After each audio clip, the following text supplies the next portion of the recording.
You're watching Teng Tools Muscle Garage, the home of New Zealand's toughest muscle cars, hot rods and street machines.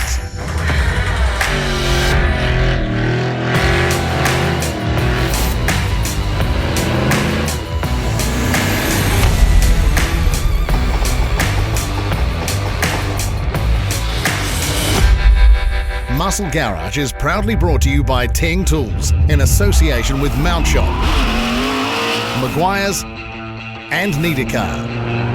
Coming up, we spend a day chasing the guys and girls from Oogah Rodders around West Auckland. And Chris dusts off his Hemi packin Willys Coupe as we go shed raiding in Dannevirke. But it's the team from Maguire's getting us underway. This week, Nigel's in the firing line, running us through the positives of power to weight in his Cobra replica. I think I was into cars before I could walk, to be honest. You know, the look and the toughness and the rawness and the sound. Yeah, just fell in love with it instantly, and that was that. The sight of an AC Cobra snaking its way down the LA River in the '76 film The Gumball Rally clearly left a lasting impression on a young Nigel. But it would be many years of working his way up through cars and even a failed attempt to purchase one before he would call this forest green example his own. It's just the curves, and you know, there's not a lot round that look like that. It was a bit of a one-off styling. We forgot most of what we learnt in maths and physics at school, but one formula that just surfaces and sticks in your head is power to weight. And you know, it really doesn't get much better than that. You know, they shoehorn a big engine in a small lightweight car, and you know, the rest is history. This Berry-built '88 version is actually Cobra ownership attempt number 2. With a list of desirable Aussie cars behind him, it was time to get into that dream American car. And 20 years ago, that's exactly what Nigel did, selling up everything to purchase a mate's 289-powered Cobra, only to have it stolen just hours before taking ownership. It's a wrong that's taken 20 years to make right. And while those decades may have opened up a world of modern engineering ripe for retrofitting to classic cars, Nigel's original vision was not to be swayed. It's a 30-year-old car. It was number 32, 32nd Cobra that Graham Berry built. Back then they utilised what they had, technology at the time, and it's a good old 351 Windsor with big solid cam in it and aluminium heads, and it's a Toyota Supra turbo 5-speed gearbox, the Jag rear end. So it's that old school kind of gear in it, but the best of what they had in the day. So it's just a beautiful car to drive, and I love the stone chips, and I love the fact the paint's 30 years old, and you know, there's little repairs here and there, and you know, nothing's really bright on it. The big tyres, the white lettering on the tyres, you know, the knockoffs with the little wire holding them on, the stone guards on the headlights. You lose a lot of that nowadays. A little bit of a traditionalist, you know. I fully appreciate guys putting all the modern running gear and handling in an older car. It quadruples the handling and then some. But I think you've got to be careful you don't pull the personality out of it. You can do things too good, you know, and even like the steering of the car, okay, they're old antiquated steering boxes and that, but you get a feel for the road.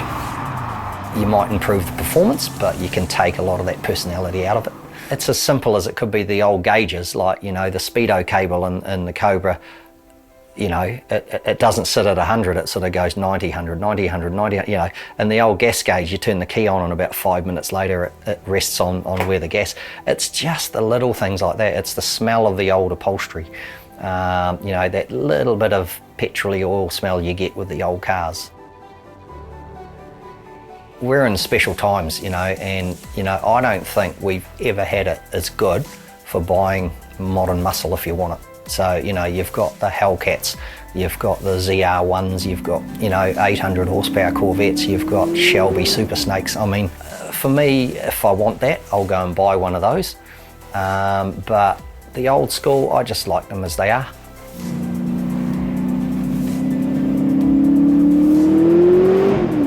and if it was truly to be the car he'd longed for since he was a kid, it would have to pack some gumball rally appropriate ponies. The tickled 351 Windsor is fortunately up to the task, delivering just shy of 500 horsepower. Just the thing for battering the senses. Being a convertible is like every sense is going off. You know, you've got the noise, you're low to the ground, you've got the visual aspect out the front, you know, you've got the side pipes a foot away from you. It's not just the wind noise and the noise of the car, but you hear all these other noises around you, and you know, a truck might, you know, go past the other way, and you hear all of that, which you normally wouldn't hear in a car. So it's kind of like, oh, you know, what's that noise? Is that the diff or is that the gearbox? But it's not. It's just other noises all around that you're just not used to hearing when you're in a car. So nothing else I've ever had or been in gives you the, you know, the full-on treatment like driving that.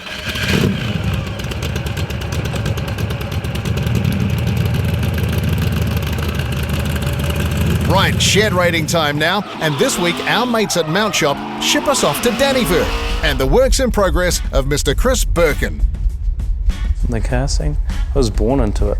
Parents and family all had cars, so I had no real choice really. Flying around in the back seat of a Mark 1 Zephyr with my dad, and grew up, family events were all based around going out in the cars and go to the beach and fish and chips.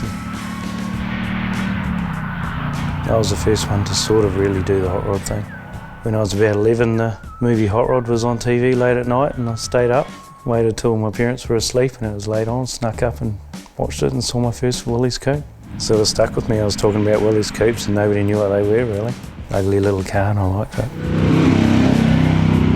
And for Chris, the iconic Willys Coupe wasn't the only childhood memory deemed worthy of pursuit in adulthood. This Dannevirke back alley building has long been a part of the local car culture. Every weekend I used to come down as a kid on a push bike, and the doors would be open and there'd be 3 or 4 projects on the go at a time. Burnouts outside, and quite neat to get permission to actually move in and have my junk in here really. You'll note a few Willys cars have taken up residence, but for Chris, the dream car, the 40 Coupe, wasn't exactly a common sight on New Zealand roads. That's putting it lightly. In fact, Chris was ready to settle for just seeing one in real life. I was saving up for a trip overseas to go to Pleasanton to the Willys Roundup to go and see them. And I decided at the time I wonder what's available in New Zealand. I knew the fiberglass bodies were available down at Fairview Fiberglass, and that was quite exciting. So I got the brochures and stuff and had the price, and I thought, well, I wonder if there's any real ones around. So back to the old magazines and flicked through and found a couple of pictures and got on the phone and got one number, and then somebody knew someone and somebody else knew someone else, and next thing in the roof of Steely Gears at Dannevirke was this old Willys Coupe body, and still haven't been to America. Back then it was a big deal. The first Willys I ever saw in real life was the one that arrived in my driveway. All steel body, the bootlet I've made because we were taking it up to Auckland one day for the hot rod blowout, towing it up there. We got to Taupo and the bootlet was gone, and all our luggage was nearly gone because we had that in the back of the car, and had a Volkswagen Beetle at the time that I was driving every day, and I looked at it and it looked the same shape, so I cut the roof off it. And that's the bootlet of the car now. The engine we borrowed to do a show in Porirua. We thought would be cool and put this rusty old car to the National Hot Rod Show. Pulled up and they weren't going to let us take it in the show at all. We'd borrowed a Hemi and a supercharger off of a friend's race car, and I never gave it back. Had to strike a deal with Cash and a Nash Metropolitan to own it. The car of Chris's childhood obsession was achieved, but as we all know, sometimes they need a bit of company. A couple of 30s Willys complement the coupe nicely, but Chris is no one-mark man. The bucket's a project that I owned 12 years ago and got rid of, and it got pulled apart and donated for another car. And then a friend of mine got it. His garage got torched by some nice guy and it burnt to the ground. And fortunately a whole lot of the stuff was split off and I still had it in my garage, so I've got it back and can't afford another Roadster, so I had a look around the shed and I've got enough stuff to put a bucket together. So generally the build is I like buckets that sit right. The concept is to get it nice and low. I want to sit right in it, which I've accomplished. It's an early Chevy, it's a front mount 55 Chevy engine with a power glide. And as much New Zealand speed gear on it as I can get. It's got berry and chung bits and pieces everywhere, and an old guy up in Napier cast me some aluminium bits and pieces, and wheels are up together. It owes me a very small amount of money and I'll get it going on the road enjoy the summertime again, and it's the plan. And though it might have been a legend of the US drag strips of days gone by that put the fuel to the fire to begin with, Chris has since found his tastes lie in cars that have a distinct nod to the Kiwi flavour. New Zealand has a unique automotive history. It was reflected in the hot rods of the golden days, and for Chris, it's something to be proud of, not just blindly following the US trends. The more I think about it, the least I know about what hot rodding is anymore. I was away on the weekend and we went away and I looked at a car twice and it was 2 cars. You look across and you see somebody with a Mark 1 Zephyr with wheel spats on it and pom-poms hanging down and stuff, and you think there's something that used to cruise around town in the 50s or 70s or whatever, what I remember on the street.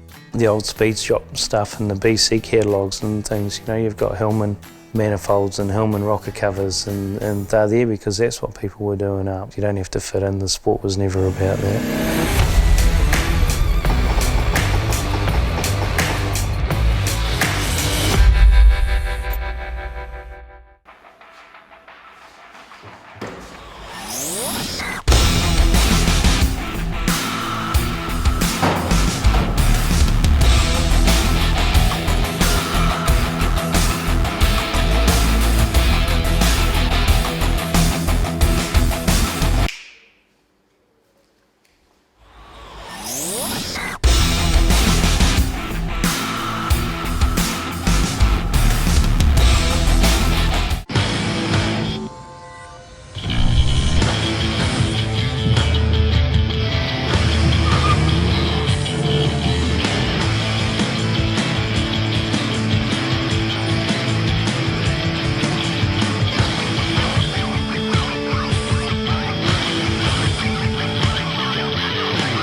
Amazing results, even at full sight.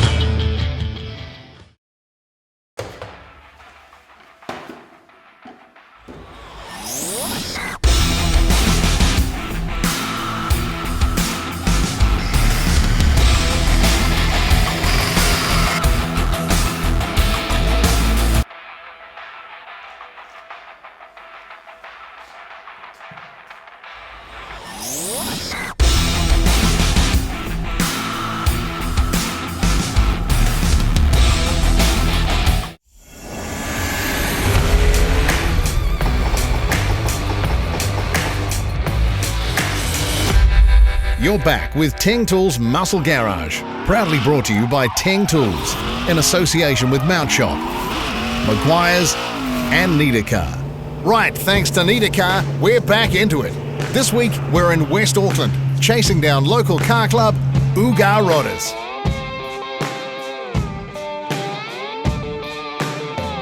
Well, Oogah Rodders, or Oogah Boys as we started, is just a NZHRA affiliated hot rod association club. Started with 15 members and it's grown from there over the years basically. Yeah, we just celebrated our 17th year as a club affiliated NZHRA club, but we have been probably going for a few more years than that. Got our Oogah horns happening because everybody always asks what Oogah is all about, but it's just their car's got to have an Oogah horn, you know.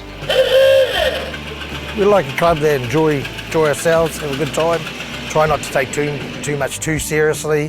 Where we go, we've got to put a bit of a smile on everyone's faces, I hope, anyway. It's from one extreme to another. We've got factory V8 Aussie cars through to obviously heavy modified hot rods, through to cruisers, through parlours. It's a very wide range and there's no real specific criteria of what you have to come into the club.